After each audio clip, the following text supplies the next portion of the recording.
Olá, pessoas que nos escutam, sejam muito bem-vindas ao Tal Podcast, ponto de encontro para conversas sem guião, onde cabem todas as histórias que queremos conhecer muito além de notas curriculares e apresentações biográficas. Eu sou a Georgina Angélica. Eu sou a Paula Cardoso. E juntas criámos este espaço de ligações humanas porque acreditamos que, sejam quais forem as nossas diferenças, ao partilharmos vivências, aproximamo-nos. É bom ter-vos por perto e aqui bem do nosso lado, nos estúdios do Expresso, já está o nosso convidado desta conversa, o Miguel Cardoso, ou Pelé, como muitos o conhecem. Uma voz que incomoda, que desperta, que insiste. Alguém que escreve movido por um sentido de missão e que recusa a neutralidade perante a injustiça. Que transforma a escuta em ação, o pensamento em presença e a palavra num espaço de encontro e de denúncia. Hoje não queremos apenas falar de política. Queremos olhar para o homem por detrás da luta e escutar quem ele é para além do ativismo. Bem-vindo, Miguel Cardoso. Muito obrigado pelo convite. O Expresso tem uma nova subscrição que lhe dá acesso completo ao The New York Times, com atualidade, jogos, culinária e muito mais. E ainda aos conteúdos exclusivos da SIC Notícias, incluindo o Direto Vertical, a nova e inovadora emissão que se adapta ao seu smartphone. Subscreva em expresso.pt/digital. Expresso. Liberdade para pensar. Que bom ter-te aqui. Então desvenda lá, Pelé porquê? Olha, isto foi, eu creio que tinha uns 7, 8 anos e no bairro onde eu vivia, aqui em Lisboa, havia muitos sportinguistas e havia também muitos benfiquistas. E eu lembro que eu jogava muito futebol com os amigos numa praceta e havia os sportinguistas que diziam, não, a alcunha dele é Jordão. O Jordão que foi um jogador africano muito conhecido no Sporting. Sim. Vinham os benfiquistas, não, Jordão não pode ser, tem que ser Eusébio. Então, de um lado, Eusébio do outro, e houve alguém que surgiu, olha, ele até tem o cabelinho assim parecido com o Pelé, fica Pelé. E desde os 10 anos ficou. Tanto que havia muita gente, amigos meus, que ligavam para casa para a minha mãe a dizer, posso falar com o Pelé? Pelé! A minha mãe dizia em crioulo, eu não me dei o nome de Pelé ao meu filho, nem nunca darei um nome como este ao meu filho. Mas o que é certo é que ficou até hoje essa alcunha. Olha, assim, já vamos iniciar esta conversa de uma forma, acho eu, profunda. Onde é que tens encontrado força nos dias em que a esperança parece mais frágil? Nestes dias, e sendo uma pessoa negra que nasceu aqui em Portugal, nos dias que correm, ter esperança é de facto é quase utópico, não é? Para mim, eu olho muito para a minha vivência e olho para uma vivência que é muito parecida às jovens negras que nasceram aqui em Portugal e outros que também vieram para aqui. E olhar com esperança para aquilo que nós temos visto é quase fazer um esforço inalcançável, porque tu vês cada vez mais determinadas coisas a acontecerem e perdes um bocado, olhas e dizes, é este o país onde eu estou a viver, é esta a sociedade onde eu vou criar os meus filhos. E há dias em que essa esperança torna-se muito ténue, acaba por desvanecer, percebes? E como é que te posso explicar onde é que eu vou encontrar forças? Eu tenho um filho de 11 meses, portanto eu olho muito para ele e vejo muito nele a força de querer continuar e de querer construir, dando o meu contributo, claramente, construir uma sociedade muito melhor, porque a paternidade a mim deu-me um significado totalmente diferente daquilo que é a vida. E é aí, e é nele, no Pedro, que eu encontro essa esperança. E que significado novo é que te está a dar o teres-te tornado pai? Olha, o facto de eu ter crescido numa família monoparental, não é? O meu pai separou-se da minha mãe, eu tinha praticamente 2 meses de existência, e o facto de nunca ter tido a figura de um pai presente na minha vida fez com que eu tivesse 2 fases diferentes na minha vida. Primeiro foi a fase em que eu muitas vezes me questionava do porquê de não ter um pai presente, não é? Nas festas da escola, no dia do pai, no dia do aniversário, sei lá, às vezes na rua, ver os pais e os filhos a passear. E eu questionei muitas vezes sobre isso. E agora, com o nascimento do Pedro, o que é que eu decidi? Decidi que tudo aquilo que eu não tive, que sempre quis ter e que sempre vi todas as pessoas à minha volta a ter, eu vou ter que dar 3, 4 vezes mais ao Pedro. Não estou a dizer que vou ser daqueles pais galinhas, mas com certeza que vou ser daqueles pais muito presente, independentemente do contexto em que eu viva, vou ser um pai muito presente e um pai que vai tentar dar tudo como um filho merece ter. Essas perguntas que tu ias fazendo sobre a ausência do teu pai também eram dirigidas à tua mãe ou eram perguntas que tu ias de alguma forma colocando em silêncio? Não, eu muitas vezes questionava a minha mãe. Eu, aliás, até na minha infância, muitas vezes eu culpava a minha mãe pela não presença do meu pai. Porque a minha mãe sempre teve tendência a esconder o porquê. Porque eu era muito... E às vezes há temas que na nossa comunidade são tabus e a minha mãe achava que eu não ia entender nunca, que eu não ia perceber. E houve momentos, e muito também na adolescência, que eu questionava e culpava a minha mãe pelo facto de não ter um pai presente. Depois... percebi e fui amadurecendo, não é? Porque nós também temos essa fase de amadurecimento e percebi que de Alguns facto... de nós. Alguns sim. E percebi que de facto não tive um pai presente por decisão própria, não quis estar presente na minha vida e comecei a questionar-me a mim próprio, mas porquê? Porquê que ele não quis saber de mim? Porquê que ele não quis... Porquê que eu não tive a hipótese de ter um modelo de homem que me indicasse quais é que são os caminhos que eu deveria seguir? Porque eu percebi que durante algumas fases da minha vida eu precisava mesmo de uma figura paternal e não tive. E esse questionamento foi sendo feito assim nessas fases. Inicialmente foi muito questionar a minha mãe, mas porquê? O que é que tu fizeste? E não sei o quê. E depois foi a consciência de que não, a culpa não foi da minha mãe e comecei a perceber aquilo que antes não era desvendado. Com o tempo eu comecei a perceber e cheguei a essa conclusão que de facto não havia o porquê de culpabilizar a minha mãe. E quem foram os modelos de homem para ti?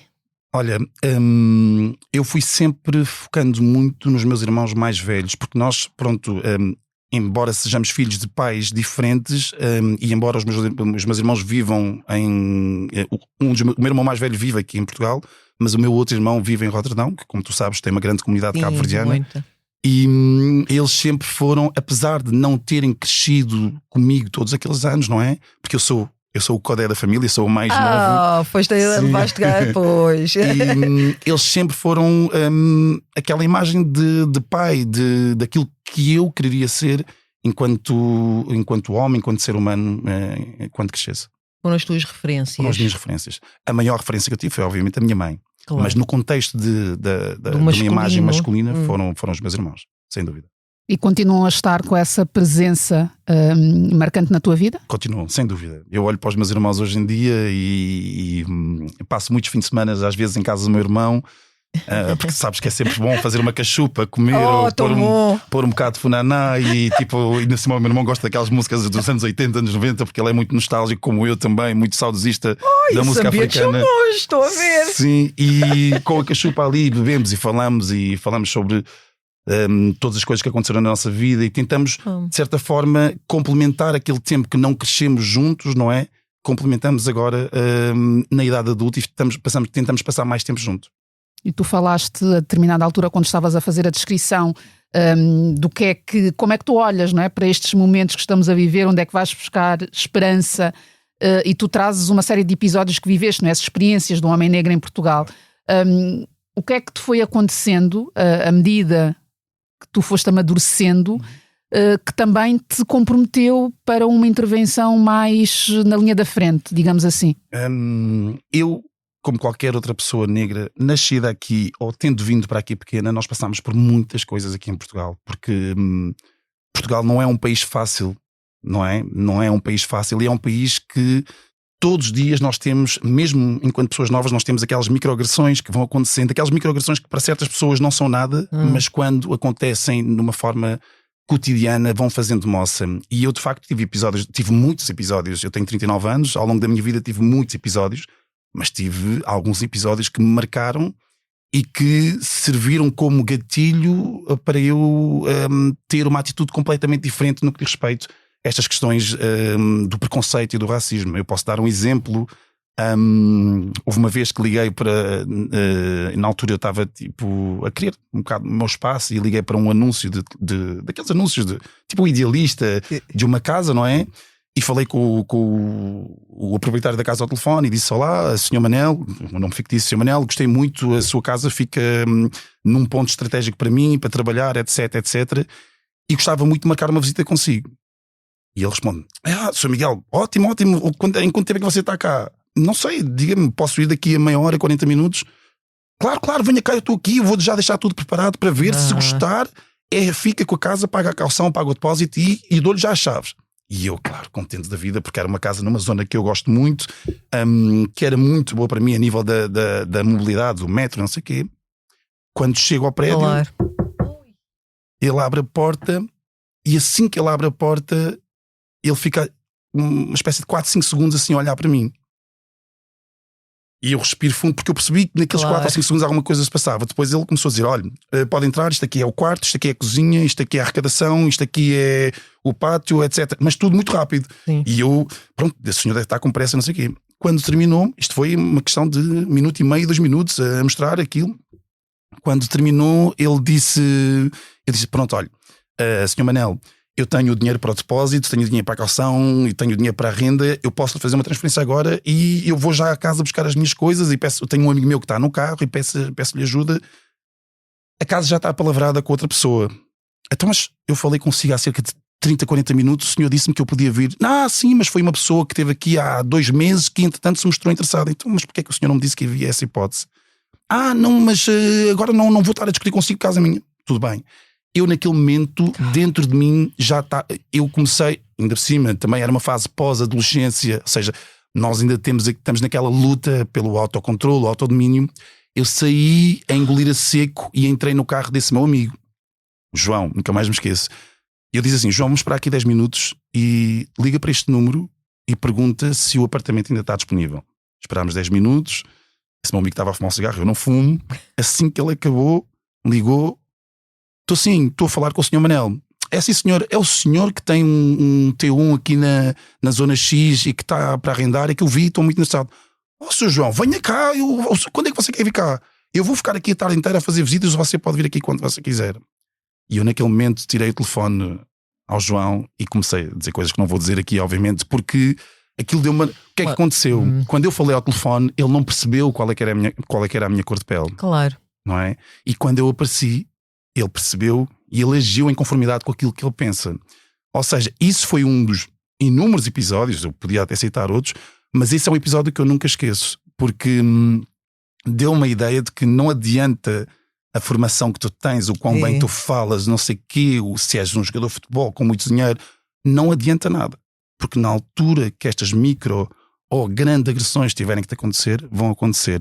E isso foi um episódio que ficou muito marcado, porque eu a partir daí tive sempre muito cuidado quando arrendava apartamentos, tive sempre muito cuidado em falar e aparecer e em avaliar as pessoas, porque no fundo o que está em causa também era o meu bem-estar emocional. Claro. E aquilo foi uma agressão que a mim pessoalmente me deixou muito em baixo, porque eu basicamente tinha uma pessoa a dizer, eu não lhe vou arrendar o meu apartamento, apesar de ter falado consigo por uma única razão, que é a sua cor de pele.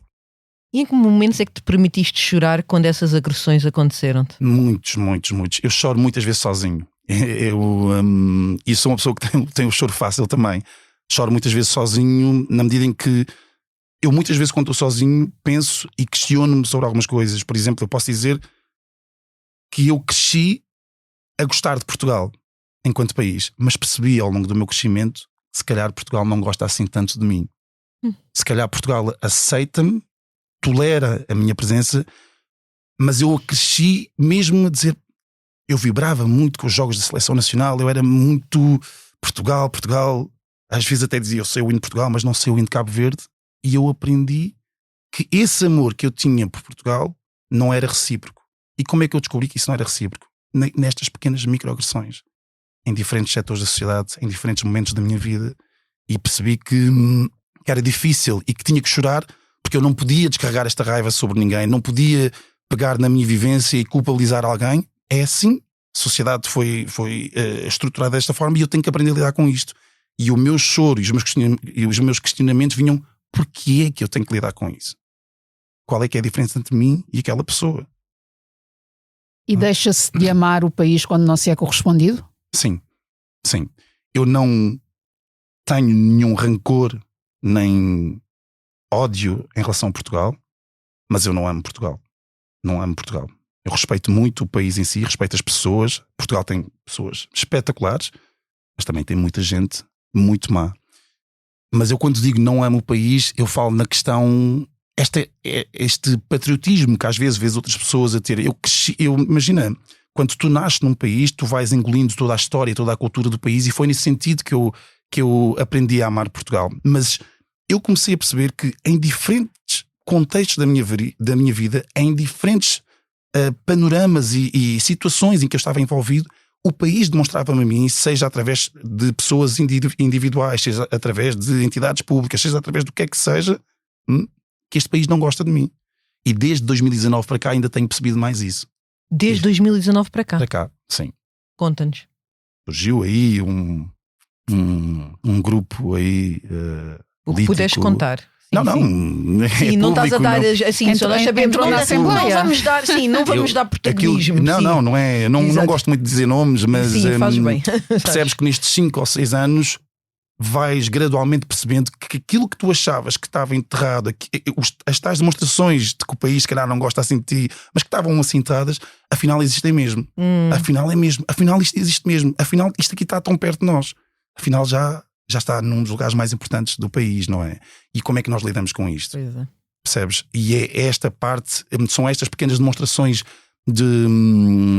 Foi como eu te disse, não é nunca olhar para um país e olhar para a sociedade e olhar para as pessoas e odiar, porque eu acho que nem sequer tenho espaço para isso na minha vida.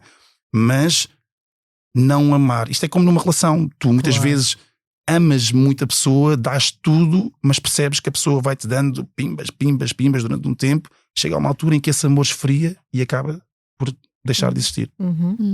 E como é que te vais protegendo? Olha, vou-me protegendo muito com a minha família. Eu acho que a família é o núcleo e é a base de qualquer ser humano. E tento muito partilhar com a minha família e com as pessoas.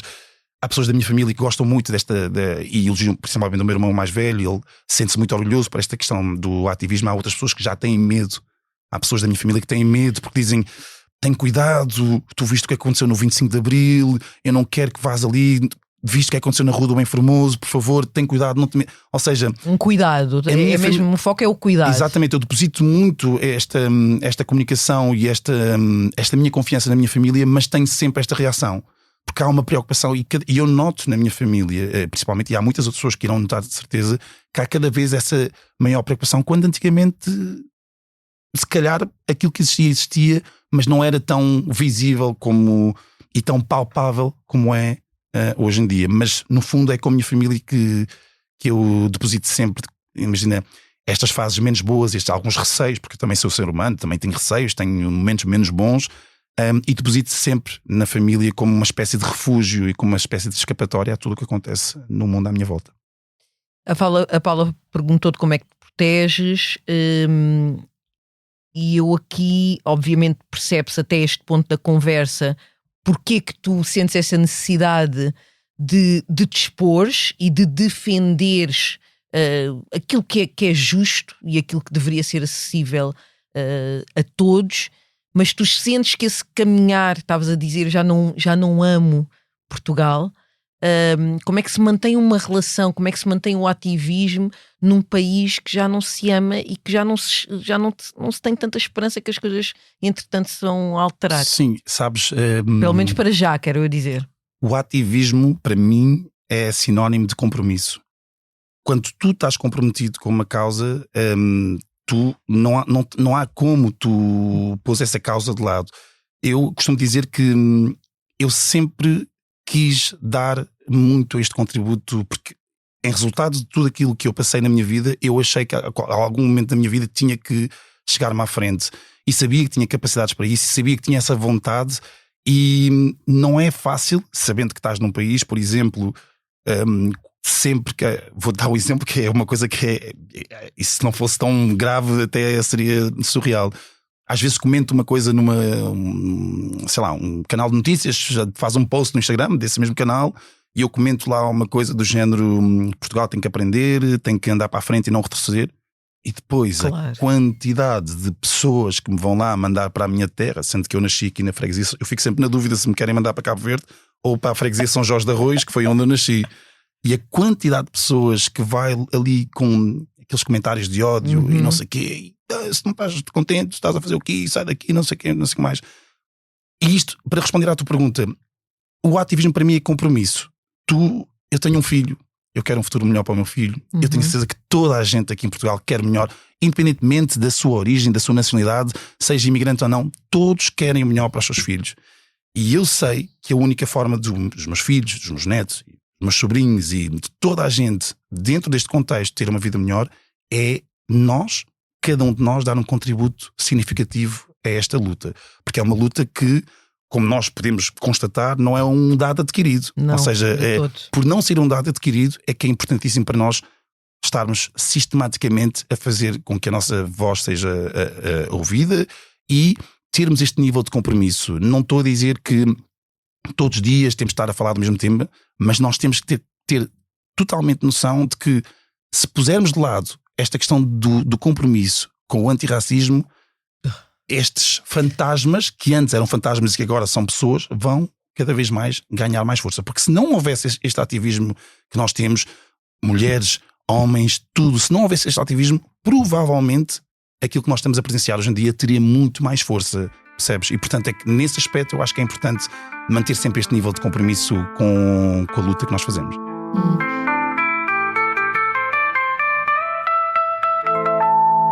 Tu estreaste não será a melhor palavra, mas está bem, estreaste, porque acho que é um grande espetáculo este da parentalidade, imagino que seja. Sempre foi uma vontade tua? Sim, sempre foi uma vontade minha e principalmente tendo em conta aquilo que eu te disse no início, o facto de não ter tido um pai presente, eu sempre tive um sonho de ser pai e sempre tive um sonho de poder educar uma criança e tipo dizer: eu vou dar o meu maior contributo para que tu sejas um excelente cidadão, para que sejas uma pessoa incrível e para que sejas um ser humano, acima de tudo um ser humano incrível. E esse sonho de ser pai, à medida que eu estava passando a minha adolescência, cada vez que eu via, bom, eu não tenho aqui uma pessoa presente, mas um dia quando eu for pai vou fazer isto e aquilo. Ou seja, eu já na minha adolescência já imaginava o que é que eu faria com um filho meu quando fosse pai. E de facto para mim foi a maior vitória. De todas as vitórias que eu já alcancei na minha vida, não há nenhuma que se compare ao facto de ter sido pai. Pois, porque eu estava-te a perguntar, porque às vezes gera o efeito inverso, não é? Que é justamente a partir das nossas marcas não queremos sujeitar ninguém à possibilidade de ter uma experiência minimamente semelhante. Isto leva-me a perguntar sobre a tua companheira, não é? Sim.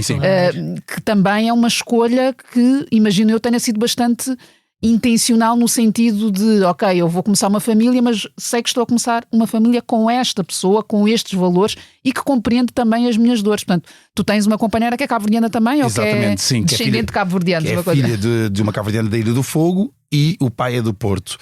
E eu sempre, obviamente que eu já tive, na minha adolescência, tive outras namoradas. Porto Cidade, não é clube. Não, eu sei, eu já estava aqui a celebrar. Não viste que eu estava a celebrar a escolha consciente e afrocentrada do Miguel? Eu estava logo a sentir que era uma provocação para mim. Não, ainda não chegamos ao tema do futebol. Quer dizer, não sei. O Pedro já tem número de sócio? Não, o Pedro não tem número de sócio, mas vai fazer um ano agora no próximo mês e esse é o meu presente para ele. Portanto, daqui a 17 ou 18 dias já vais ver o Pedro com o número de sócio. Lá, pai do ano já está. Isto é a única coisa que é inegociável no Pedro. O resto não. Perfeito. É exatamente o meu estilo de parentalidade, não sendo mãe sequer. Opa, vamos lá ver, vamos ver. Vamos recentrar, não é? Aquela coisa do GPS. Agora não, houve aqui um desvio. Estavas a falar da tua companheira. Como é que ela se chama? A Cristina. Ela é a filha de uma cabo-verdiana, uma mulher cabo-verdiana da Ilha do Fogo, e o pai é do Porto. E eu não gosto muito de usar a expressão eu escolhi determinada pessoa, porque eu acho que nós nunca escolhemos ninguém, nós simplesmente apaixonamos e os nossos caminhos se cruzam e é por aí adiante. A escolha que eu faço de uma pessoa, a escolha, estou a usar este termo outra vez e não era bem o termo que eu queria escolher. Ficar, não é? Avançar para uma relação, não é? É exatamente. Para um compromisso, sinceramente, eu acho que tudo é uma escolha na nossa vida. É uma escolha, eu não queria muito dizer foi uma escolha minha. Parece que fizeste um casting, não é? Sim, exatamente. Sim, parece que desvaloriza a questão da paixão e da conexão. Aquilo que para mim é importante é que uma pessoa, pese embora não tenha tido a mesma vivência que eu, que possa, de certa forma, perceber as dores, as dificuldades de ser um homem negro em Portugal. Mas por acaso, a minha esposa percebe, porque ela também teve, sendo filha de uma mulher negra e filha de um homem branco. Posso dar um exemplo. Uma das coisas que ela já me contou foi que, por exemplo, quando eram mais novos, ela e os irmãos iam passear no jardim com a mãe e as pessoas que se aproximavam da mãe diziam: estes meninos são tão bonitos, onde é que estão os pais? A senhora é empregada, tem que ter cuidado aí com eles a brincar. Pois. Isto são outras são microagressões. microagressões que as pessoas se lembram e levam com elas para o resto da vida. Claro. Portanto, a minha companheira também, eu percebi, nós já nos conhecemos, atenção, desde os 15 anos, não é? Já nos conhecemos desde os 15 anos. Ai, que lindo. Ou seja, tenho 39. Eu na altura pedi Mas namoraram logo desde essa altura? Não, eu pedi-lhe em namoro, só que ela não aceitou, disse que eu era um puto ranhoso que só sabia jogar futebol. Hoje tem um filho. Adoro. Hoje tem um E eu filho. disse assim: tudo bem, depois falamos lá à frente. eu disse assim: como é que se me dizer aqui em Portugal? Quem espera sempre alcança, não, E é? o famoso quem desdenha quer comprar, não é? Eu, entretanto, eu mudei de escola e, passado 20 anos, voltámos a ter um contacto. Uau! E foi assim que surgiu. E hoje em dia namorámos, e somos casados e agora nasceu o Pedro. E isto para vos dizer também que toda a vivência dela, também muito através daquilo que a mãe dela representa para ela, e ela tem uma relação muito próxima com a mãe, deu-lhe a entender muito daquilo que é toda a vivência de uma mulher negra através da mãe, porque também sofreu ao longo da sua vida muitas microagressões, e depois de ter um marido que também está comprometido com esta causa. Portanto, é sempre importante, lá está, por isso é que eu estava a dizer que eu queria evitar o termo escolher, mas é sempre importante criar uma união com uma pessoa que também, não tendo as mesmas vivências que tu, consegue perceber todas as dores e todo o contexto que foi a tua vida, principalmente num país como Portugal. E eu, por acaso, escrevi um texto para a nossa newsletter a falar sobre o homem negro e sobre... E para mim, obviamente, e tendo um filho negro e tendo tido este filho com um outro homem também negro, eu tenho-me apercebido cada vez mais disso, da importância deste homem negro encontrar um lugar seguro, um lugar de repouso, Sim. um lugar de renovar as energias. Sem dúvida. Que não dá para ir para a luta e depois chegar em casa e tens mais lutas. Tens mais luta, não dá. E nós também, nós homens negros, nós temos muita dificuldade em abrir, em falar. Por exemplo, eu sei que dentro da nossa comunidade é quase um tabu falar de ir ao psicólogo. Ir a um psicólogo é uma coisa que é ótima. Tu podes falar, e eu falo muito na minha experiência enquanto pessoa também parte da comunidade cabo-verdiana, que é dizer, olha, tu tens que procurar um psicólogo. Ai meu Deus, mas tu estás a dizer o quê? Que eu estou maluco? Eu não sou nenhum maluco. Mas é que muitos de nós, pela nossa vivência e por muitas coisas também herdamos da parte do colonialismo, nós temos muita dificuldade em ter esta abertura e partilhar aquilo que sentimos. Eu próprio falo por mim. Há muitas feridas, há muitas mágoas que eu carrego do meu passado que muitas vezes, que para mim é muito difícil falar com um melhor amigo ou uma melhor amiga ou mesmo com a minha esposa. E se calhar é importante começarmos a fazer uma introspeção e tentar mudar esse mindset sobre ir ou não a um psicólogo, não é? Eu já tive a experiência de poder ir uma vez a um psicólogo quando precisei, e eu já tive também esta minha visão de que não, eu não vou, mas eu precisei mesmo e sabia que na altura tinha que ter um profissional que me ajudasse, mas ainda é muito um tabu dentro da nossa comunidade, e por isso é que parece que nós carregamos muito estas mazelas e às vezes perpetuamos essas mazelas nos nossos filhos, e é por isso que nós, eu estou mais uma vez a puxar esta questão do filho. Puxa, às vezes tu quiseres. Por isso é que nós, para conseguirmos também ser pais na plenitude, também temos que curar muitas das mazelas, das feridas que nós temos internamente. Em que momentos é que precisaste mesmo? Olha, já precisei quando, por exemplo, uma pessoa da minha família faleceu, não é? De uma forma muito trágica, e nenhum de nós está preparado para lidar com o desaparecimento de uma pessoa que nos é próxima. Já tive de lidar também com questões de trabalho. Na altura do Covid nunca tinha perdido um trabalho, e estava numa empresa, que não vou mencionar o nome, que também não vale a pena, que forçou o despedimento sob a justificação do Covid, e na altura não era justificável usar uma pandemia para despedir. E a pessoa em causa começou-me a pôr a fazer trabalhos que não era suposto fazer esses trabalhos, do género, eu tinha um cargo de direção e a pessoa tinha um cargo mais alto, a pessoa disse, ordenou que eu fosse contar cápsulas de café, por exemplo, fosse contar pacotes de açúcar, fazia isto, por exemplo, a minha hora de saída era às 6 da tarde e a pessoa fazia isto às 5:15. Por exemplo, uma das coisas que a pessoa me fez foi, às vezes, naquela agitação toda no dia de trabalho, tínhamos aquela máquina que era para pôr o dedo e picar o ponto, picar não é? o ponto, sim. Só que eu, naquela ansiedade de sair dali, ir para casa para ter com a minha esposa e sair daquele ambiente, eu lembro de uma vez que me esqueci de picar o ponto e estava em casa, já praticamente preparado para jantar, e eu recebo uma chamada e eu pensei, bem, queres ver que alguma coisa está a acontecer? Miguel, tu esqueceste de picar o ponto, se não voltares atrás eu vou tirar um dia de trabalho. E eu fiquei assim, está certo, tive de pegar no carro, vestir-me, pegar no carro, ir, picar o ponto e voltar. Portanto, isso também, depois de eu ter saído dessa empresa, eu tive de procurar mesmo um acompanhamento psicológico, porque para mim era um misto de tristeza com revolta e com raiva, que eu tinha que canalizar aquilo, porque já estava a ter repercussões na minha relação, na minha vivência com os meus amigos também, porque eu não falava de outra coisa. Aquela precisavas tirar cá para fora. E foi aí que eu procurei um psicólogo, uma pessoa excelente, e que durante 1 mês e meio, 2 meses, teve-me a acompanhar 2 vezes por semana, e foi assim que eu consegui ultrapassar. Depois sozinho, obviamente depois houve um trabalho meu sozinho, consegui ultrapassar essa fase, não é? E processaste a empresa ou essa pessoa por assédio moral, por exemplo? Não, podia, porque eu tinha mecanismos para o fazer, só que para que isso acontecesse eu precisava de testemunhas, e a maior parte das pessoas que também trabalhavam nessa empresa eram pessoas imigrantes e que não queriam ter qualquer tipo de problema e que precisavam de manter os seus trabalhos.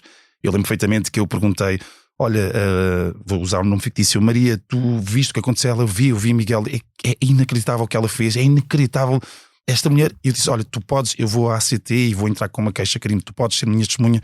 Miguel, eu tenho 3 filhos, eu estou à espera da autorização de residência, eu não posso fazer nada, desculpa, eu sei o que é que estás a passar. E isto foi com mais 2 ou 3 pessoas, portanto, isto foi o saber que não havia nada que eu pudesse levar dali, não é? Porque não havia uma prova, porque os tribunais condenam com provas. Exato. Fez com que eu procurasse um psicólogo e que dissesse, eu tenho que ultrapassar isto, já foi, e agora focar-me naquilo que é o meu futuro, e ultrapassei isso. Não é? E estas situações prejudicam tanto os nossos planos e o nosso caminho e aquilo que traçamos, e é realmente muito, muito injusto. E é tão injusto porque tu tens que pedir a uma colega para ser testemunha.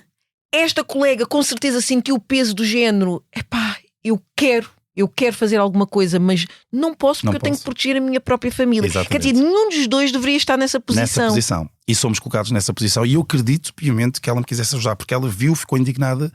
Só que essa indignação não pode passar para um papel tribunal. O nome não pode passar para um papel tribunal, porque tem filhos para criar, tem uma autorização de residência para obter. Portanto, não pode colocar-se numa situação em que depois vai condicionar a sua vida. E eu percebo, e eu nunca fiquei chateado. Claro, até hoje não tenho uma amizade com essa pessoa, porque nunca fiquei chateado e sei. Porque conseguiste ver as coisas com as lentes porque é isto que falta certas. muitas vezes, nós temos de ter empatia. E também falta mecanismos que sejam adequados a esses desequilíbrios de poder, não é? Claro, porque para mim esta devia ser uma possibilidade da pessoa testemunhar sem que o seu nome seja trazido para a entidade patronal, não é? Claro. E eu percebo que a entidade patronal tem de ter direito à defesa, mas que se defenda com base em provas, mais uma vez, não é? Claro, mas Paula, tu sabes que por muitas coisas que eu já tenho visto, falado com outras pessoas de outros ramos, de outros setores de atividade, estas questões do assédio moral são questões que são frequentes. Principalmente quando uma entidade patronal ou alguém que representa uma entidade patronal quer despedir alguém ou sabe que se despedir sem justa causa vai pagar uma quantia gigante de dinheiro, ou seja, e começam a usar eu vou usar a expressão, estes truques para que a pessoa possa ir abaixo e a pessoa possa se despedir por si própria. E quando uma pessoa não toma essa decisão e vai em frente àquilo que a entidade patronal está a dizer, mais é o desgaste físico e emocional. E, não é? E depois as pessoas acabam por dizer assim, eu não quero isto para mim, olha, que se lixe e vamos procurar outra coisa, e é assim. Quase todas as pessoas que testemunhei a passarem por testemunhei a passarem por situações desse género acabaram por desistir. Sim. Porque chega um momento que tens de salvaguardar a tua saúde. Claro, tu tens que ter prioridades. Qual é que é a tua prioridade? É eu salvaguardar a minha saúde e o meu bem-estar e da minha família, ou ir para um tribunal sem provas, pagar um advogado, etc. Ou seja, parece que é todo um sistema que te empurra para não fazer aquilo que é o que seria o mais certo. E ao mesmo tempo é todo um sistema que protege quem faz aquilo que não é o mais certo dentro disto que nós estamos a falar.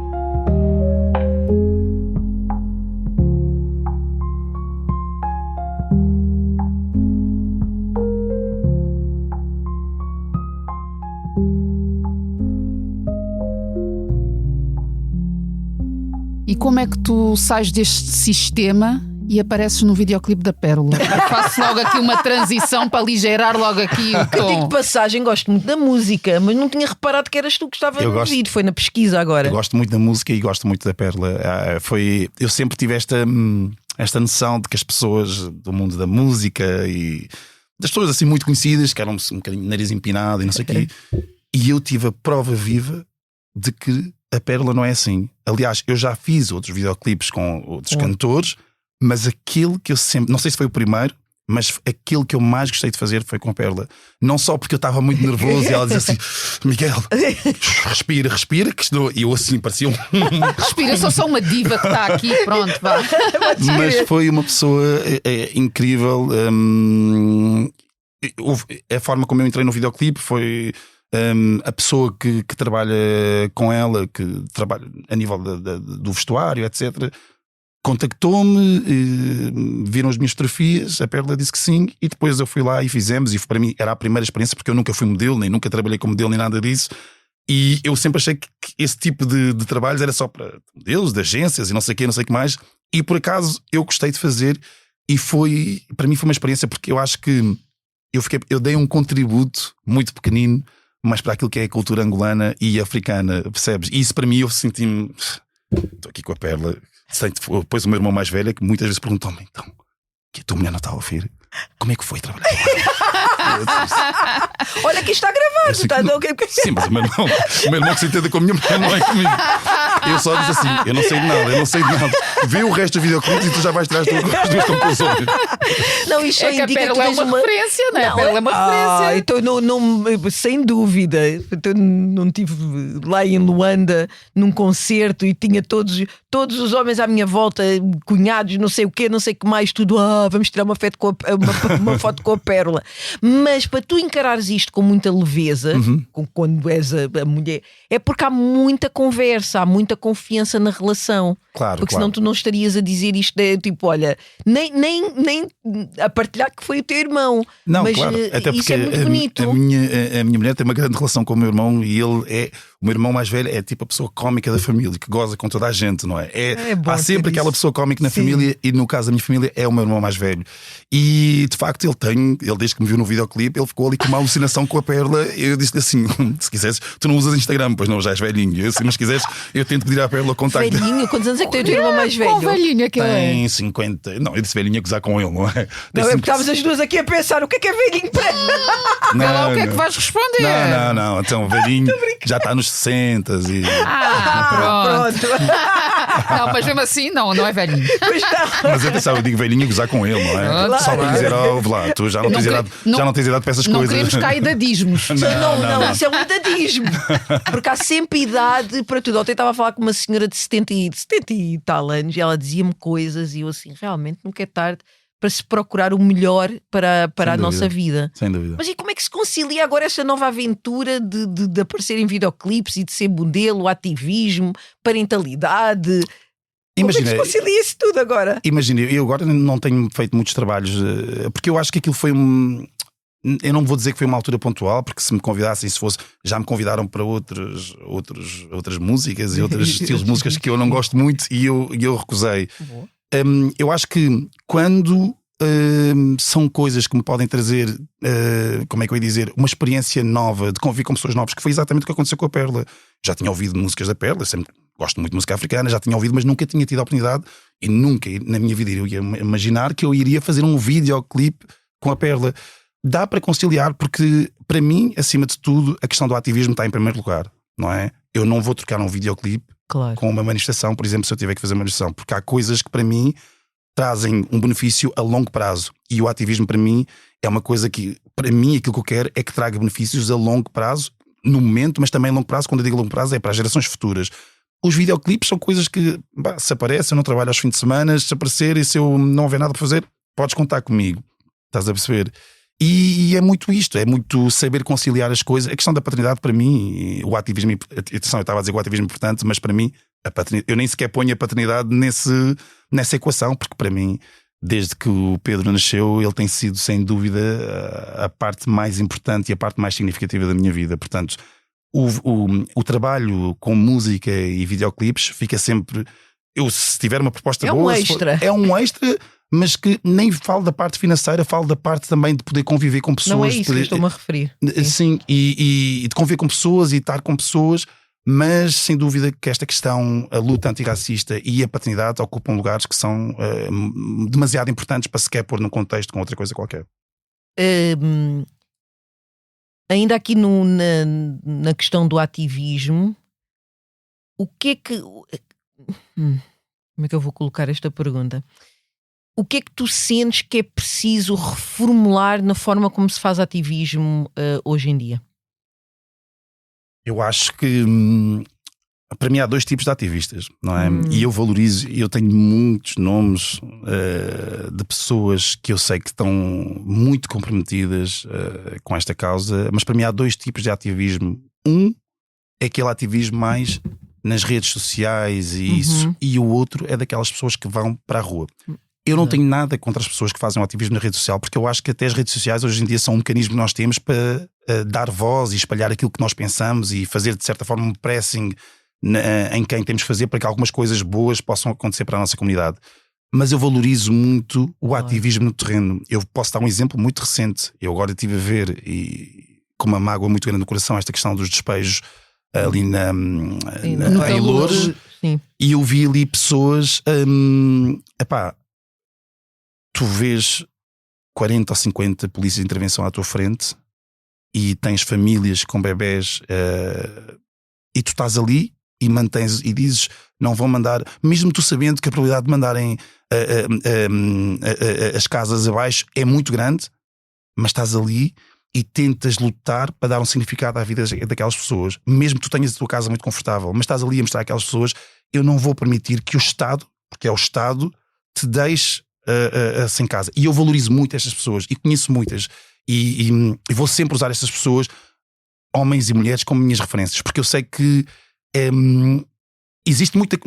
O ativismo, como em tudo na vida, tem que ter as suas melhorias, não é? Nós vamos avançando com o tempo, temos formas diferentes de luta, temos formas diferentes de falar, temos formas e lugares diferentes de nos apresentar, mas o compromisso para mim é que conta. E para mim, eu dei-vos este exemplo porque é muito recente, mas podia dar muitos outros. Aquelas pessoas que estão...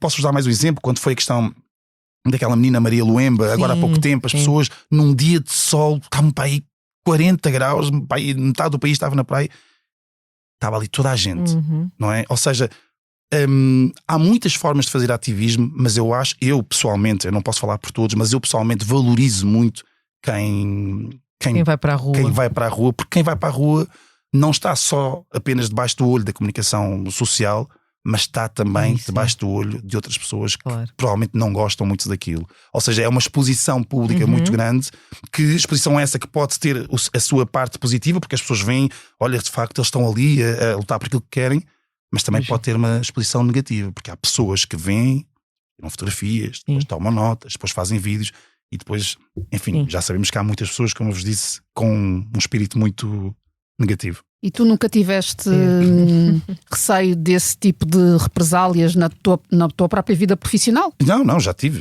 várias vezes. Na minha vida pessoal... Mas receio ou algum impacto mesmo? Sim. Não, já tive impactos em situações que nem sequer vou mencionar muito, mas já tive impactos mais na minha vida pessoal do que na minha vida profissional. Pois. Eu trabalho com uma empresa que faz gestão de imóveis e não houve muito essa questão de nunca tive um problema desse género, mas na vida pessoal, quando eu digo na vida pessoal do género, estou sentado a ver televisão, de repente vejo uma notificação, aquelas mensagens no Instagram que não são mensagens de amigos, são aquelas mensagens que tu tens que aceitar porque é alguém que não é teu amigo, e abro aquela mensagem e vejo uma pessoa a dizer: sei onde é que tu vives, não sei o que, não sei o que mais, se não gostas deste país vai-te embora seu de merda, não sei o quê. Mas isto já foi mais que uma vez. Eu costumo, obviamente que eu levo sempre em conta esse tipo de situações, mas eu na minha cabeça, cão que ladra não morde. Portanto, para mim é sempre, eu não vou deixar que um energúmeno qualquer condicione a minha vida só porque ele é racista, só porque ele não gosta daquilo que eu faço, daquilo que é a minha luta. Porque eu não, como deves calcular, eu não vejo as pessoas neonazis na rua a manifestarem-se e não vou mandar uma mensagem a dizer ao seu não sei o quê.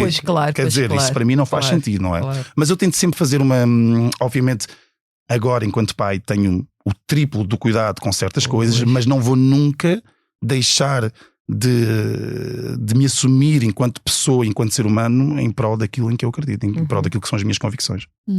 Aliás, já disseste que ainda estás mais motivado exatamente por teres tornado pai, porque queres contribuir o melhor que podes e que consegues para que as coisas melhorem. É que não dá para desistir. Não dá, porque tu começas a imaginar a vida. Imagina, nós estamos em 2025 e tu começas a imaginar e ficas assim: como é que será daqui a 10 anos? Exato. E se estas pessoas estiverem no poder, o que é que vai acontecer com o meu filho? E eu começo a questionar: eu tenho que fazer alguma coisa, nós temos que fazer alguma coisa agora para que não aconteça aquilo que eu temo e cada vez temo mais que aconteça no futuro. E é nesse sentido. Obviamente que há sempre uma linha, sempre um compromisso em relação ao ativismo que nós temos, mas eu, a partir do momento em que fui pai, há praticamente um ano, pus na minha cabeça que não há hipótese de eu querer ver o meu filho, aos meus sobrinhos, aos filhos dos meus amigos, crescerem e serem cidadãos portugueses num país que tenha pessoas com este determinado tipo de pensamento. E é por isso que, para mim, na minha visão pessoal, me dá cada vez mais força de estar engajado no ativismo. E até cidadãos portugueses de segunda, não é? Porque há esta questão dos de origem e aqueles que não são, não é? Claro. Sendo que eu aqui entre os três sou aquela a quem podem retirar a nacionalidade. Pois é. Sendo que se quiserem Pois é. Continuarei a ter o meu cartão de sócia. Quer dizer, que é aquilo que me liga, não é? Mas esperemos que isso não chegue a esse ponto. Não vai chegar porque estamos aqui para dar essa luta. Não vai chegar. Não estou a dizer que vai chegar, eu estou a dizer que, claro que nós sabemos que os movimentos é para tentar chegar aí, mas felizmente não tem quem lute. Eu acho que enquanto houver resistência, há uma esperança, não é? E, embora muitas vezes essa esperança, estávamos a falar de esperança no início, muitas vezes essa esperança possa ser uma esperança assim mais ténue, não é? Mas enquanto souberes que neste país há pessoas que de facto têm uma consciência e que sabem posicionar-se do lado certo da história, porque há muita gente que se posiciona, às vezes até pessoas muito próximas a nós posicionam-se do lado errado da história. Enquanto houver esse tipo de pessoas, e eu não me refiro só a pessoas negras, refiro-me também a pessoas portuguesas, brancas, enquanto houver pessoas que se posicionem do lado certo da história, há sempre uma esperança que estes tempos obscuros que nós estamos a viver possam, mais tarde ou mais cedo, deixar de existir. E a democracia tem salvação? A democracia não é um dado adquirido. Nós achávamos que era, não é? Nós há 51 anos que achávamos que Portugal era um país onde a democracia era um dado adquirido. E não é. A democracia em Portugal é praticamente um recém-nascido, não é? Eu acho que nós temos sempre a olhar para a democracia como algo que é preciso preservar e estar constantemente a lutar por ela. É como se fosse uma planta. Tu não regas só a planta à segunda-feira e vais regar na próxima segunda-feira, não. Na terça, na quarta, na quinta e na sexta. E para mim a democracia é como uma planta. É frágil. Se vier alguém com más intenções ou alguém com mau pensamento, pega na planta e parte. Por isso aquilo que tu tens de fazer é estar constantemente a proteger a planta, a regar a planta. E para mim essa é que é a visão que eu tenho da democracia. Embora neste momento eu percebo que em Portugal há muita gente que tenha uma visão totalmente diferente daquilo que é a democracia. A democracia para mim é isto. A democracia para mim é igualdade, é fraternidade, é respeito, é a coexistência entre pessoas de origens diferentes, é o respeito aos imigrantes, porque são os imigrantes que sustentam este país, é o respeito às pessoas racializadas. Para mim isso é democracia. E é o respeito a toda a gente. Infelizmente aquilo que nós reparamos desde há uns anos para aqui é que a visão de democracia está totalmente alterada, não é? Em prol dos interesses de determinadas pessoas e de determinados grupos, digamos assim. Estava a pensar nesta viagem que estamos a fazer a partir da tua história e num país que não foi referido, mas que marca também uma fase importante da tua vida, o Brasil. Sim. De que forma? O Brasil, não tenho palavras. O Brasil é um país, eu acho que há muita gente que, não conhecendo o Brasil, cria de forma muitas vezes maliciosa estereótipos sobre o Brasil. O Brasil é um país fantástico, é um país que também tem os seus problemas, tem muitos problemas, porque é um país que foi praticamente construído com o sangue de escravos negros e da população indígena que foi dizimada, não é? mas é um país que eu consigo estabelecer tantas diferenças, e só aqui uma parte nesta questão do racismo. Há tantas diferenças entre o Brasil e Portugal, e eu não estou a dizer, claro que não, porque eu próprio já presenciei, não estou a dizer que não haja racismo no Brasil, mas há uma coisa que eu reparo, que é quando existem situações de racismo no Brasil, o povo junta-se e vai para cima, estás a perceber, da pessoa, do criminoso, da pessoa que praticou esse crime. O povo tem uma espécie de estamos juntos, não vamos permitir, tu não vais sair daqui enquanto a polícia não chegar. Estás a perceber? A própria polícia, o racismo é crime, prende as pessoas em flagrante, enquanto que aqui eu já vi situações, não comigo, mas também já soube de situações em que muitas vezes há pessoas que assistem a coisas, a crimes de racismo e ficam assim. Até o próprio reconhecimento do que estão diante de um crime, não é? Sim, nem claro. sempre existem, porque, por exemplo, a situação que tu viveste na tentativa de arrendares um apartamento é criminosa. Claro que é. E, no entanto, provavelmente algumas pessoas diriam, mas há outras pessoas que também não conseguem o acesso. Mas essa vai ser sempre a resposta, Paula. Essa vai ser, sim, mas provavelmente você não foi o único a quem ele disse que não. Quer dizer, mas quem está nesta situação, tu não precisas sequer que a pessoa verbalize nada. Nós sabemos reconhecer. Sentes, claro. São tantas microagressões, como eu já disse várias vezes aqui convosco, são tantas microagressões que às vezes até um olhar. Nós sabemos. Até um olhar disto, a pessoa não precisa dizer nada. A forma como a pessoa olha para ti já diz muito daquilo que ela pensa. E aquilo que o Brasil, nesse sentido, não é só um país tipo inacreditável enquanto país, mas aquilo que eu trouxe mais do Brasil foram as pessoas, não é? Há muitas, obviamente, que num país com 210 milhões de habitantes, com certeza que há pessoas que não são boas, mas, e principalmente no Rio de Janeiro, e eu tenho um carinho especial pelo Rio de Janeiro e pelo estado da Bahia, são os dois estados que eu tenho um maior carinho. As pessoas são diferentes. Para mim há dois países que eu trago sempre comigo com um amor muito grande, que é Cabo Verde e o Brasil. E esses dois países, sempre que eu tenho que apanhar um avião para voltar para Portugal, eu fico numa... Desolado. Ficas ali num conflito. Fiquei ali num conflito a dizer, se calhar vou ficar aqui a viver em Cabo Verde, arranjo um negócio e vivo aqui só aqui com as pessoas, cumprimentar os meus primos, tios, se calhar fico aqui no Brasil. Exato, mas esta questão da leveza que nós sentimos no corpo. Sim. Que só nós é que sabemos, sim. só nós é que conseguimos descrever. E estar... É bom que fique aqui muito claro que nós estamos em Portugal, nós temos as nossas vivências, nós gostamos de estar aqui apesar dos apesares e apesar desse amor que não é recíproco. Sim. Mas o sentir leveza no corpo, sentir que eu posso só existir sem ter que estar sempre a lutar por isto e por aquilo, é muito bom. Mas eu não te vou mentir que às vezes sinto saudades de Lisboa, sinto saudades de Portugal, sinto saudades. Estou a dizer. E digo assim, está na hora de voltar, quero comer um bitoque ali no Senhor Zé e não sei o quê. Só que quando tu voltas eu vou dar um exemplo que tu vais perceber. Eu quando vivia no Rio de Janeiro, eu vivia num bairro que se chama Botafogo. E sempre que deixa arder. esta é daquelas tipo péssimas, mas não resisto. Sempre que eu saía de casa, havia um senhor que vendia água de coco. E ele tipo, olhava para mim e dizia assim: e aí, Portuga, teu Flamengo perdeu, pô, tu tens que mudar para o Vasco, tu és português, é vascaíno. Eu disse, não é bem assim, sou meio português, meio cabo-verdiano, portanto eu sou flamenguista. Mas havia sempre, ele dava sempre o bom dia, aquele bom dia matinal. Quando eu chego a Portugal, no primeiro dia, eu vou a uma pastelaria e eu digo assim, olá, bom dia. E a pessoa fica assim. Isso.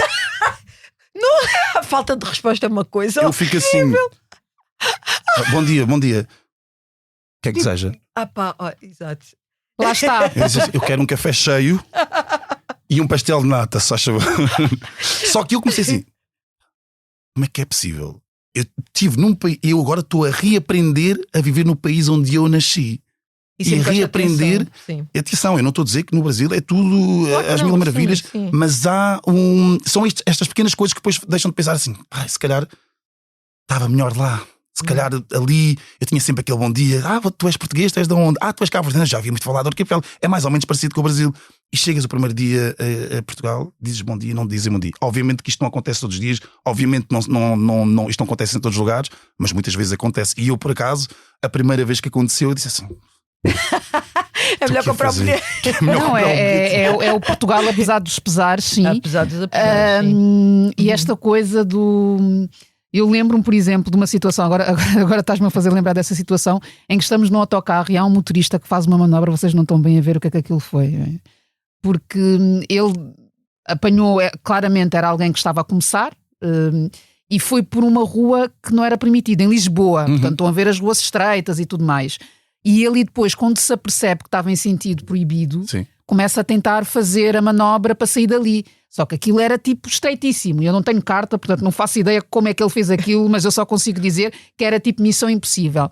E depois ele conclui e está toda a gente tipo assim, sem incentivar o homem. Eu bati palmas e olha, eu fiz um carnaval, porque acho que aquilo foi mesmo. Ele devia estar a transpirar por todos os lados. Estava com certeza. Teve ali não sei quanto tempo e as pessoas, claro, havia uma série de pessoas que estavam ali tipo naquela coisa do stress, porque não sei o quê, agora estamos aqui, agora tenho de chegar, não sei o quê, e eu percebo isso tudo, mas estava ali aquela pessoa numa situação muito mais difícil do que qualquer um de nós naquele autocarro, por sim. mais desafiante que fosse a realidade. E ele tinha a responsabilidade de estar com as pessoas em segurança, não é? Que às vezes nós não pensamos nisso. E pior, é tu percebes os movimentos à volta a quererem já fazer uma denúncia. Claro. Portanto, infelizmente, é uma coisa tão... A falta de empatia, não é? Ai. Está a este nível. Eu acho que isto é uma coisa que nós temos estado a reparar cada vez mais, não é? Infelizmente. A empatia desapareceu. Portugal sempre foi conhecido como um país que recebe muito bem quem vem de fora, muito empático com as pessoas. De repente, tu vês em situações diferentes que a empatia deixou de existir no dicionário, não é? Essa empatia existe dependendo do teu, sim. Da tua nacionalidade e de que zona é que tu vens e do teu contexto. Sim.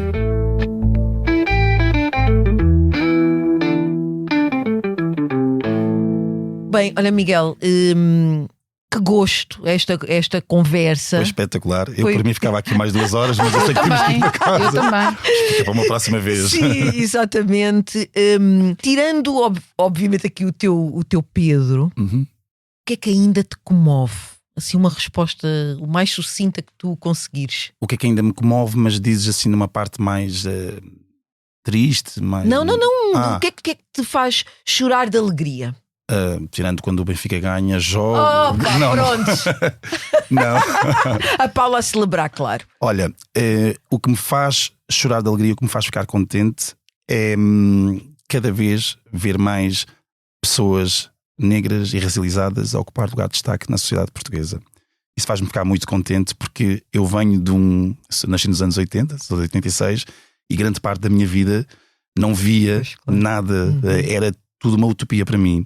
E quando vejo pessoas como vocês num podcast, quando vejo jogadores de futebol, atores, cantores, etc., para mim, eu começo a pensar: é possível. É possível, está a dar frutos. É muito lento, se calhar não tão rápido como em outros países, mas está a acontecer. E isso para mim é uma coisa que me comove, porque é sinal de que há um trabalho que está a ser feito e que está a dar, pode ser devagar, mas gradualmente está a dar os seus frutos. Olha, que o teu Pedro te traga todas as alegrias do mundo. Com certeza, tenho certeza que vai trazer. Este episódio tem sonoplastia de Salomé Rita, fotografia de José Fernandes, capa de Tiago Pereira Santos e música original de Pedro Bernardino e Wilson Twice. A coordenação é de Joana Beleza e Yuri Lopes Pereira e direção de João Vieira Pereira. Eu sou a Paula Cardoso. Eu sou a Georgina Angélica. E voltamos na próxima semana. Até lá, sigam-nos nas redes sociais e subscrevam a nossa newsletter em www.otalpodcast.com.